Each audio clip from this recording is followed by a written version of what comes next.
Saudaraku, senang sekali bisa jumpa lagi melalui renungan harian keluarga. Mari awali dan dasari segala aktivitas kita di dalam dan bersama Tuhan.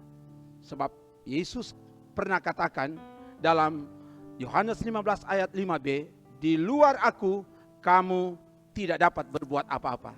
Untuk itu kita butuh tuntunan Tuhan melalui firman-Nya. Sebelum baca firman Tuhan, mari berdoa. Bapa, beritahukanlah kehendak-Mu melalui firman yang akan kami baca renungkan saat ini. Dan Engkau jamah setiap kami yang mengikuti ibadah ini, supaya kami punya hati yang siap menerima firman, kami menemukan kehendak Tuhan, dan kehendak Tuhan itulah yang kami lakukan di hidup ini. Dalam nama Tuhan Yesus, firman yang menjadi daging. Haleluya. Amin. Jemaat Maha Tuhan, kita akan baca bagian firman hari ini menurut Yohanes 18 ayat 1 sampai 2. Sekali lagi, semua yang mengikuti ibadah ini, kita membaca dari Yohanes 18 ayat 1 dan 2. Begini dikatakan. Setelah Yesus mengatakan semuanya itu, keluarlah ia dari situ bersama-sama dengan murid-muridnya. Dan mereka pergi ke seberang sungai Kidron. Di situ ada suatu taman dan ia masuk ke taman itu bersama-sama dengan murid-muridnya. Yudas yang mengkhianati Yesus tahu juga tempat itu, karena Yesus sering berkumpul di situ dengan murid-muridnya. Demikian firman Tuhan. Sahabatku di dalam Tuhan, setiap orang yang mengadakan perjalanan ke suatu tempat selalu punya tujuan yang jelas. Untuk apa ke tempat itu? Apa yang akan dilakukan di tempat itu? Dan apa yang akan dihadapi di tempat itu? Sebagaimana diberitakan melalui kebenaran firman, Yesus bersama murid-muridnya, mereka pergi ke seberang sungai Kidron. Sungai Kidron atau juga disebut lembah Kidron. Di sebelah sungai Kidron ke sebelah timur ada sebuah bukit, yaitu Bukit Zaitun. Dekat Bukit Zaitun ini ada taman yang ditumbuhi dengan pohon zaitun. Dan oleh penginjil Matius dan Markus, taman yang dimaksud adalah Taman Getsemani, sebagaimana dicatat di Matius 26 ayat 36 dan Markus 14 ayat 32. Yesus bersama murid-muridnya masuk ke Taman Getsemani. Getsemani, kata ini berasal dari Assyria, Gatsmane, yang artinya alat pemeras minyak.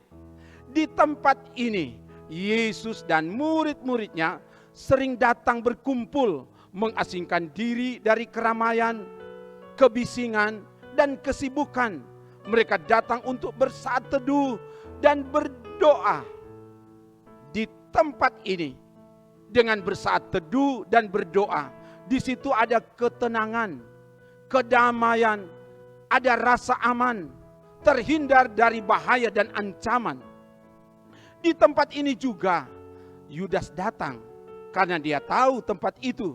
Kali ini ia datang bukan untuk bersaat teduh dan berdoa, tapi dia datang untuk mengkhianati dan menangkap Yesus. Sahabatku di dalam Tuhan, sebagai keluarga Kristen, di penghayatan minggu-minggu sengsara Yesus Kristus ini, kita diajak untuk terus hidup bersama dengan Tuhan. Seperti para murid, kemanapun Yesus pergi, mereka tetap bersama. Kecuali Yudas, ketika tidak bersama dengan Yesus, dia mengkhianati dan menangkap Yesus. Kebersamaan dengan Tuhan itu nyata. Kita siapkan tempat seperti Taman Getsemani, siapkan waktu untuk berkumpul, bersekutu, berdoa kepada Tuhan. Kita sebagai orang tua, suami istri, orang tua anak, kita diajak untuk ada waktu berkumpul bersama, bersaat teduh bersama, dan berdoa kepada Tuhan. Apalagi di tengah situasi sulit saat ini, di tengah pandemi, kebersamaan dengan Tuhan kiranya kita buktikan di hidup ini. Hidup bersama Tuhan bukan berarti bebas tantangan, bukan berarti tanpa penderitaan. Justru hidup bersama Tuhan kita harus siap menderita, siap pikul salib. Di tempat yang kita rasa tenang, rasa damai, rasa aman, terkadang datangkan ancaman. Seperti kisah Taman Getsemani. Di tempat yang teduh dan aman, disitulah Yesus ditangkap. Kita diingatkan agar jangan pernah mengkhianati Tuhan. Wujud tidak mengkhianati Tuhan itu nyata. Kita tidak mengkhianati sesama. Suami istri tidak saling mengkhianati, tidak mengkhianati keluarga kita, dan terutama wujud tidak mengkhianati Tuhan. Kita tidak mengkhianati gereja Tuhan ini.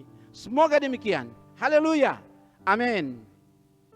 Mari berdoa. Ya Bapa, terima kasih untuk firman-Mu. Biar firman ini dapat kami ejawantakan di hidup ini. Dan kami mohon Bapa, tolonglah kami yang akan mengisi hari hidup yang Engkau beri ini. Kami mohon Engkau jaga bentengi kami, supaya tidak terkonfirmasi dengan virus corona. Kami tetap aman dalam penjagaan pembentengan kuasa Tuhan. Terhindar dari sakit penyakit, terhindar dari celaka, terhindar dari musibah dalam nama Yesus. Dan kami mohon Engkau tolong kami sebagai perangkat pelayan yang ada di Gemim Bukit Moria Rike untuk dapat beraktivitas. Kami mengisi hidup ini dengan karya pelayanan terbaik dalam melaksanakan tugas tanggung jawab di bidang kami masing-masing. Tolong kami supaya kami dapat melakukan tugas tanggung jawab hari ini mulai dari dalam rumah kami dan di tempat di mana kami bekerja.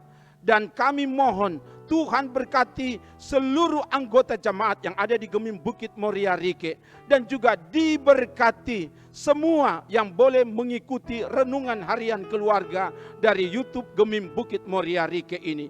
Biar semua datangkan sukacita kini dan seterusnya. Dalam nama Tuhan Yesus kami bermohon. Haleluya. Amin. Jemaat Maha Tuhan, demikian renungan harian dari YouTube Gemim Bukit Moria Rike. Semua yang sudah mengikuti ibadah ini disampaikan terima kasih dan tetaplah ikuti terus. Tuhan pasti berkati kita semua. Shalom. Terima kasih.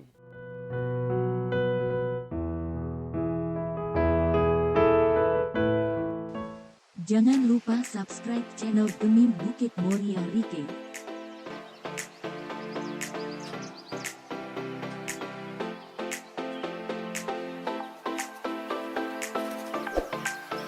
Dan nyalakan lonceng di samping kanan untuk memperoleh info terbaru mengenai ibadah-ibadah yang dilaksanakan.